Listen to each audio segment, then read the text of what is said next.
1.2 লক্ষ কোটি টাকার সম্পত্তি মুসলিমদের, সেইটা এখন কেন্দ্র সরকার লেগেছে নিজের হাতে নিয়ে নেওয়ার জন্য।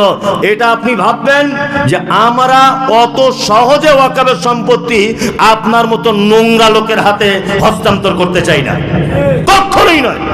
আরে আপনি তো ছোটখাটো নেতা, এর আগে ফেরাউনের সঙ্গে আমাদের লড়াই হয়েছে, নমরুদের সঙ্গে হয়েছে, এর আগে সারা পৃথিবীর ইতিহাসে চরম শত্রুদের সঙ্গে আমরা যুদ্ধ করে আজ 2024 পর্যন্ত পৌঁছেছি। অত সহজ ভেবে নিও না।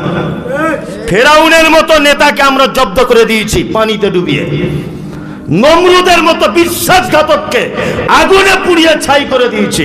আমরা সেই জাতি। অত সহজ ভেবে নিও না, ক্ষমতার অপব্যবহার করিও না। মানুষ ভালোবেসে তোমাকে ক্ষমতা দিয়েছে, অপব্যবহার করিও না।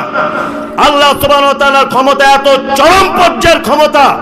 আল্লাহ তাআলা বলছেন বিয়াদিহিল মুলক, সারা পৃথিবীতে যত ক্ষমতা রয়েছে, যত ক্ষমতার উৎস রয়েছে, লাঠি পাটি কমরেড নেতা যত যা কিছু আছে, এদের ক্ষমতা থাকতে পারে 2-4 দিন 5 বছরের জন্য, কিন্তু আমি আল্লাহ সুবহানাহু ওয়া তাআলা আমার ক্ষমতা চিরঞ্জীব, কিয়ামত পর্যন্ত, তার উপরে পর্যন্ত আমার ক্ষমতা একভাবে থাকবে।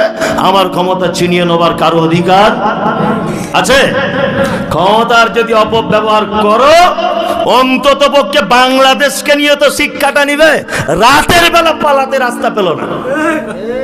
ক্ষমতার যদি অপব্যবহার করো, রাতের বেলা পালিয়ে যেতে হবে, রাস্তা খুঁজে পাবে না। ওই জন্য ক্ষমতার অপব্যবহার করবে।